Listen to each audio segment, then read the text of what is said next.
Maya Jackson walked into the bright and fancy department store, her heart full of excitement. It was her mother's birthday tomorrow, and she wanted to find the perfect gift.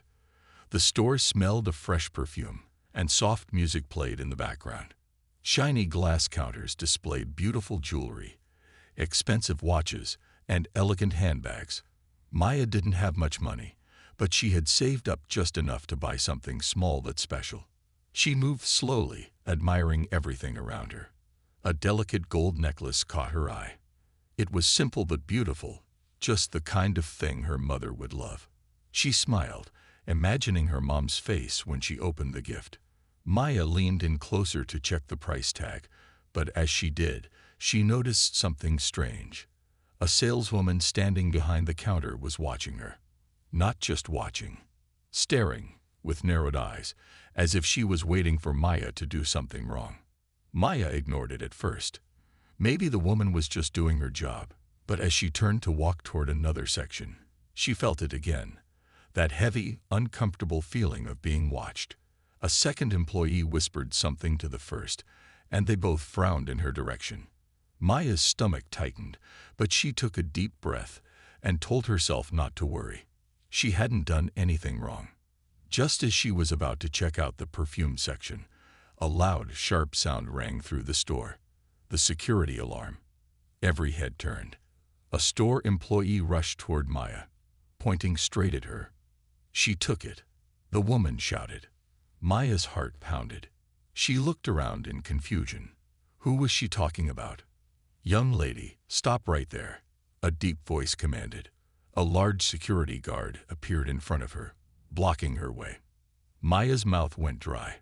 I didn't take anything," she said, her voice shaking. The saleswoman crossed her arms. "We saw you near the jewelry counter. You took a necklace." "No, I was just looking," Maya protested. By now, other shoppers had gathered, whispering among themselves. Some looked curious, others suspicious. A few pulled out their phones, recording the scene. Before Maya could say another word, the store manager arrived, followed closely by 2 police officers. One of them, a tall man with a serious face, stepped forward. "What's going on here?" he asked. "This girl was seen stealing jewelry," the store manager said firmly. Maya's heart raced. "That's not true. I didn't steal anything." The officer gave her a hard look. "Empty your pockets." Tears burned in Maya's eyes. She couldn't believe this was happening. Shaking, she slowly reached into her pockets and turned them inside out. A few crumpled dollars, her phone, and a lip balm fell into her hands. No necklace, nothing stolen. For a second, there was silence, but instead of apologizing, the officer frowned. "Where is it?" he asked. "Did you hide it somewhere?" Maya's hands trembled. "I didn't take anything," she said again, her voice barely above a whisper.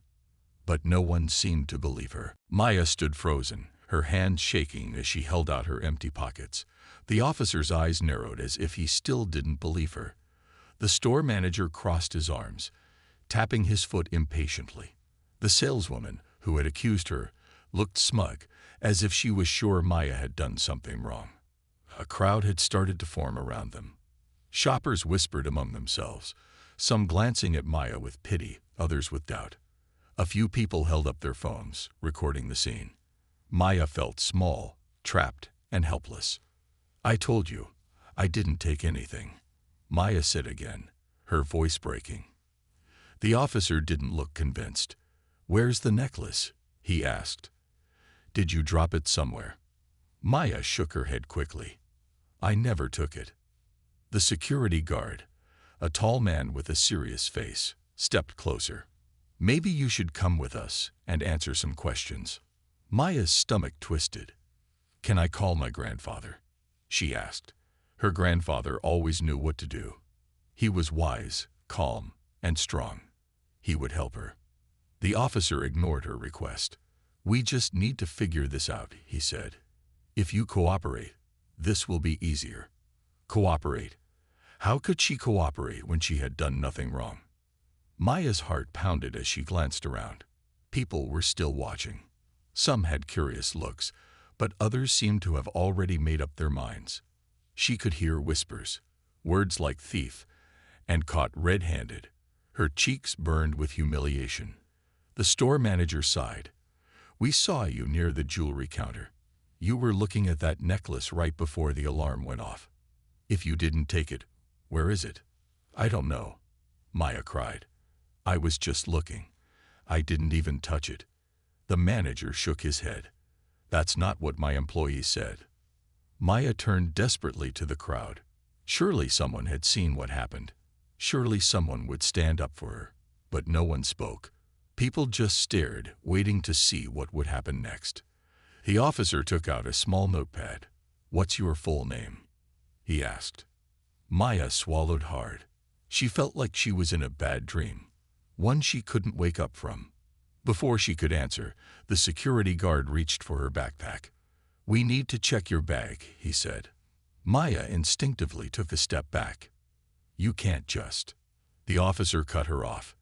"If you have nothing to hide, then you won't mind, right?" Tears welled in Maya's eyes. She wanted to scream, to make them listen, but no one seemed to care what she had to say. Then, just as the officer reached for her bag, a deep, steady voice cut through the tension. "That won't be necessary," the voice said firmly. Maya's heart lifted. She turned and saw a tall, older man in a sharp suit stepping forward. His silver hair shone under the bright store lights. His presence was strong, calm, and full of authority. Her grandfather had arrived. The moment Maya saw her grandfather, a wave of relief washed over her. He walked with slow, steady steps, his cane tapping lightly against the polished floor. Though he was older, his presence was strong. His sharp eyes took in the scene before him. The police officers, the store employees, the security guard, and the small crowd gathered around. "Maya," he said gently, his deep voice filled with warmth and reassurance. "Are you okay?" Maya nodded quickly, but her throat felt tight. She wasn't okay. Not really. She had never been so scared in her life. But now that her grandfather was here, she felt a little safer. Her grandfather, Charles Jackson, turned his gaze toward the officer holding the notepad. "What exactly is going on here?" His tone was calm, but there was an unmistakable strength behind his words. The officer hesitated for a moment before clearing his throat. "Sir, your granddaughter was accused of stealing a necklace from this store. The store employees claim they saw her take it. When the security alarm went off, she was standing near the jewelry section." Mr. Jackson's expression didn't change. He looked at Maya.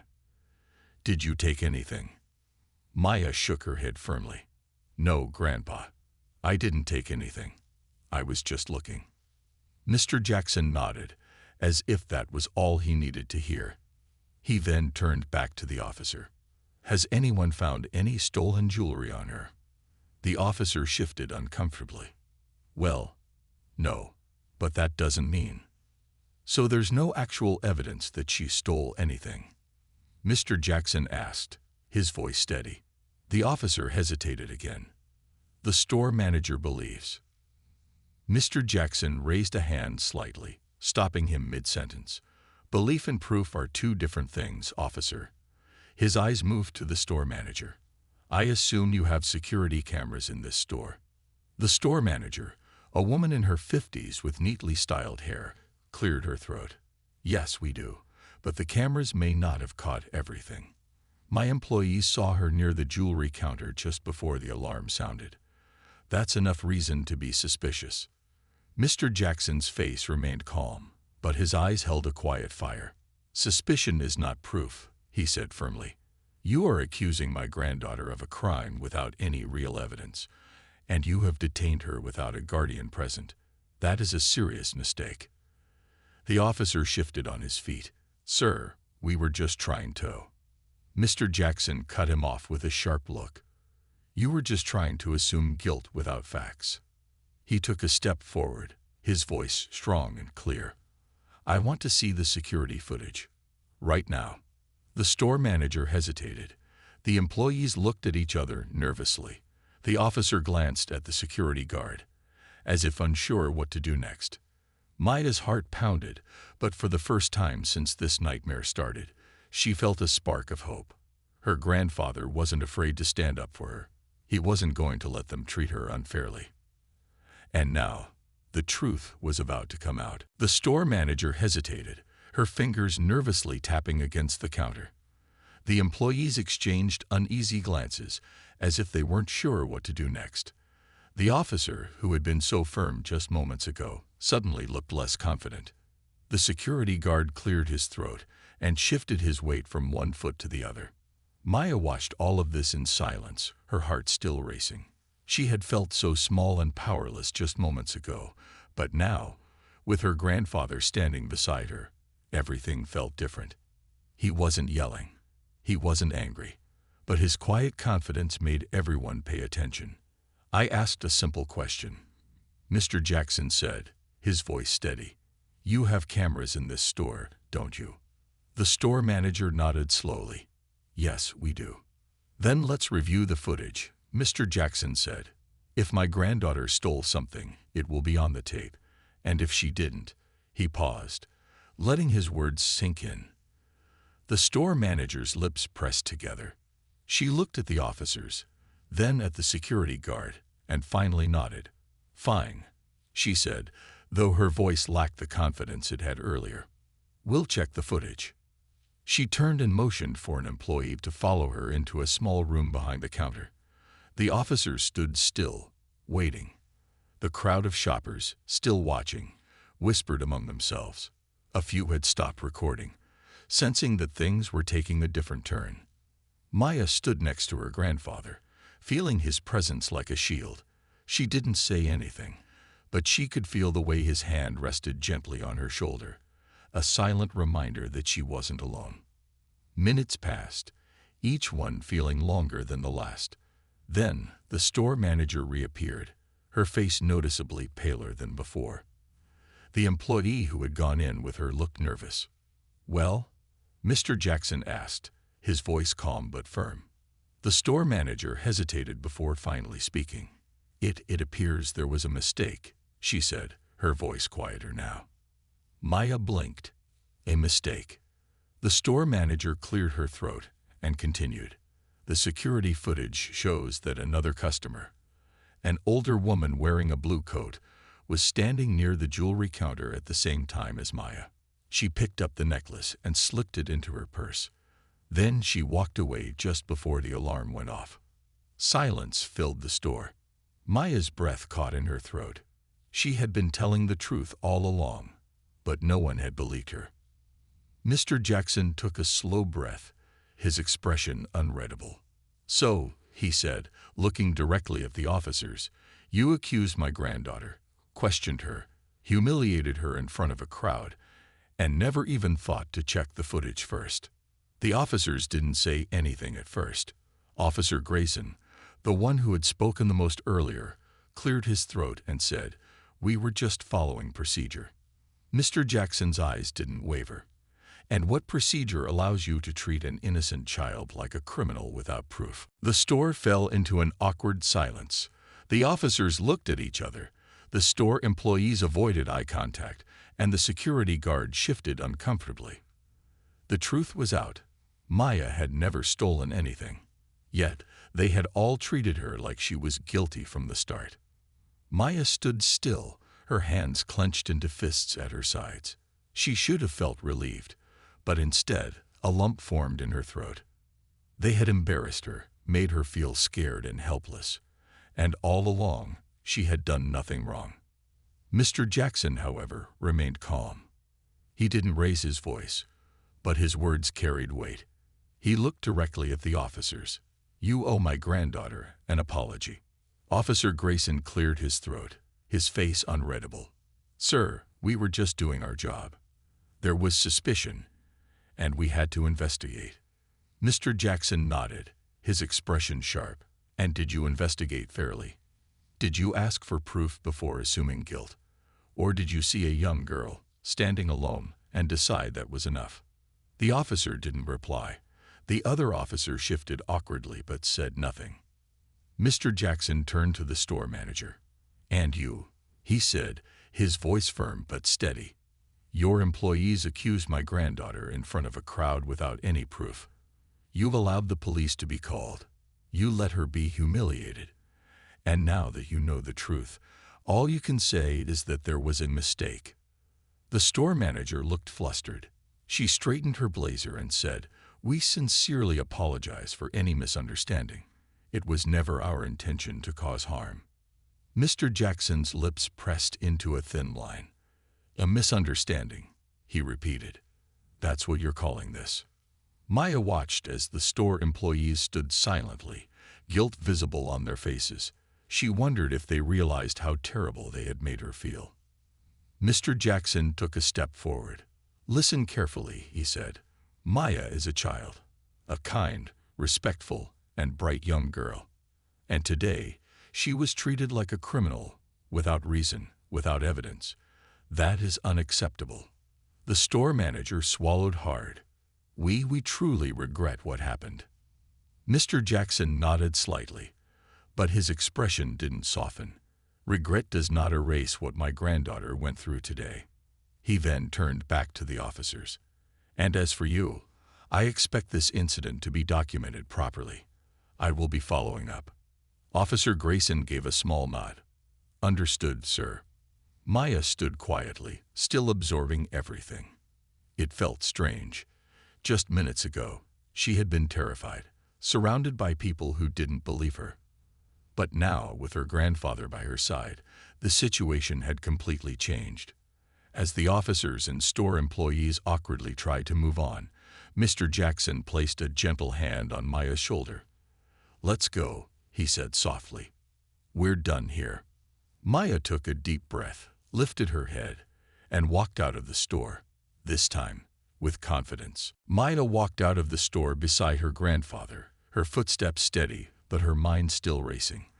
The cool air outside felt like a breath of fresh air, but it didn't quite wash away the sting of everything that had just happened. Her grandfather didn't say anything at first, and Maya was glad for the quiet. She was still trying to wrap her head around everything. She couldn't believe it. She had been accused of stealing, humiliated in front of strangers, and treated like a criminal. She had done nothing wrong, and yet they had almost made her believe she was guilty. As they reached the curb, Mr. Jackson finally spoke. "You okay?" he asked, his voice gentle. Maya nodded but couldn't find the words to explain how she felt. How could she put into words the mixture of emotions that swirled inside her? Anger, sadness, frustration, and even confusion. She had never felt so powerless before. Her grandfather didn't press her. He simply waited, standing beside her, patient and calm. Maya took a deep breath. "I just don't get it," she said, finally finding her voice. "Why did they treat me like that? Why did they think I stole something?" Mr. Jackson's face softened. "People make assumptions all the time. Some of those assumptions come from their own fears, their own biases. But I didn't do anything wrong," Maya said, the words coming out with a mix of disbelief and hurt. "I know you didn't," Mr. Jackson said firmly. "But sometimes, people don't bother to ask questions before jumping to conclusions. It's easier for them to believe what they see, even if it's not the truth." Maya frowned. "So they just decided I was guilty because I was a kid?" Her grandfather nodded slowly. "Unfortunately, yes. That's what happens sometimes, especially when people are afraid or don't take the time to listen. They see a young girl, alone, and they make assumptions about her. But that doesn't make it right." Maya felt a small sense of comfort in her grandfather's words, but it didn't fully erase the hurt. She had been treated unfairly. She had been scared and alone.